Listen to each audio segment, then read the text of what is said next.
6. Bab. Pərverdigar Musağa, əmdi sən, menin patşağı qıldığalırımni körüsən. O, menin zor qudretimnin təsiri bilən İsraillani qoyub biridu. Hətta ulani ziminidin qoğlab çıxırvetidu, dedi. Xuda Musağa mundaq dedi. Mən pərverdigardırmən. Mən burun əcdadların İbrahim, İshak və Yaqublağa həmmiga qadir Xuda bolup köründüm. Lekin mən özəmni ulağa, məngü baboğuçi degen namım arqılıq aşkarlımıdım. Mən ula bilən əhdi tüzüb, ula eyni vaqtda musafir bolup turvatqan Kanan zeminini ulağı berişke vədi qıqan idim. Hazır mən İsraillanın Mısırlıqlarının zulmüdən qıqan dad pəryatlarını anlap, öz əhdimni esimge aldım. Şuna sen berip İsraillağa monu sözrümni yetküz. Mən pərverdigardırmən.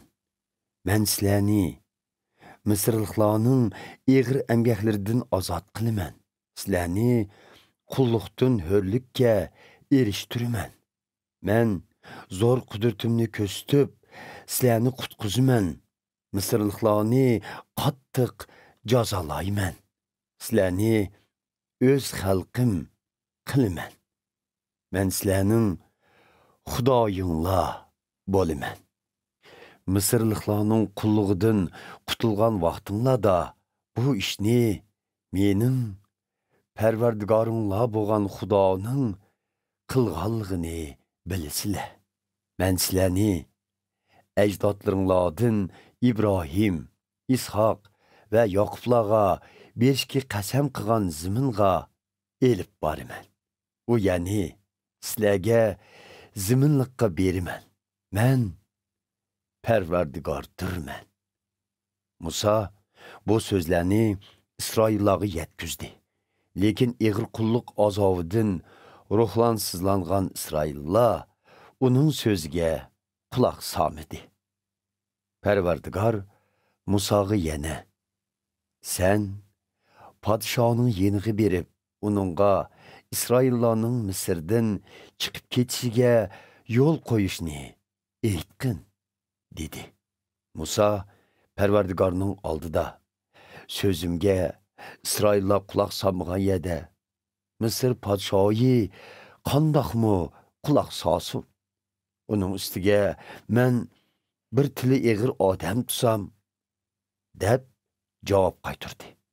Biroq pərverdigar Musa bilen Harunğa, sizə berip, İsrail'la bilen Mısır padişahıga, Xuda bizge İsraillarni Mısır'dan elip çıkınla deb əmir qıldı, dengla, deb buyurdu.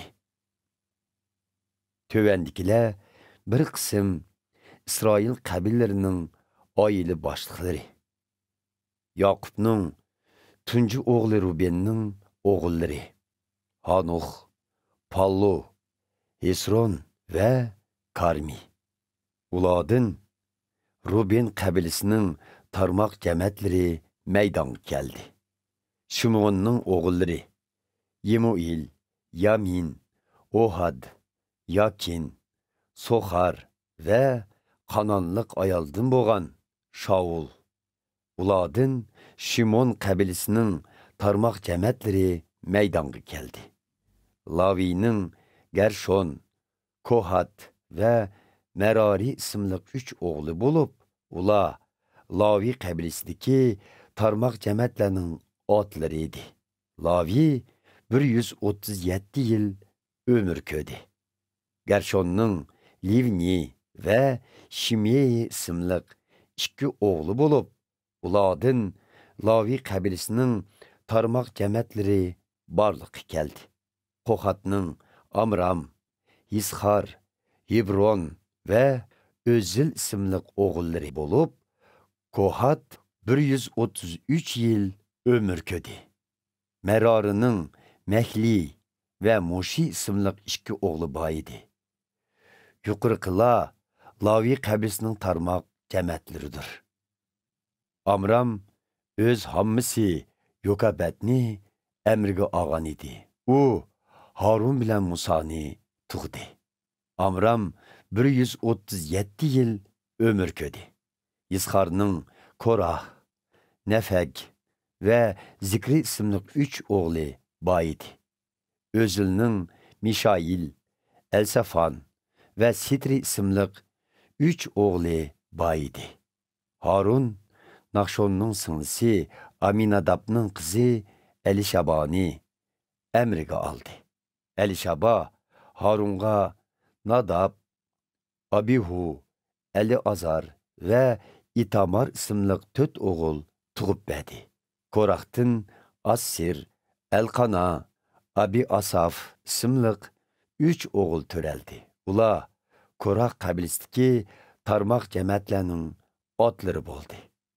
Harunning o'g'li Eliazar Putelning qizlarining birini emriga oldi. U Pinihasni tug'di. Mana bular Lavi qabilasining oila boshliqlari. Parvardigor tarafidan İsraillarning har qaysi qabillarini to'p-to'pi bilan Misrdan elib chiqinglar deb amr qilinganlar dal mushu Harun bilan Musa edi. Misr podshohidan İsraillarni qo'yib berishni talab qilganlarmi? Mana mushu Musa bilan Harundir. Parvardigor Misrda Musaga so'zgan vaqtda uningga "Men Parvardigordirman. Sana qilgan so'zlarimning hammasini Misr podshohiga yetkizgin" degan edi. Lekin Musa "Men yo so'zman bo'lmasam, podshoh mening so'zimga qandoqmi quloq solsin" deb javob bergan edi.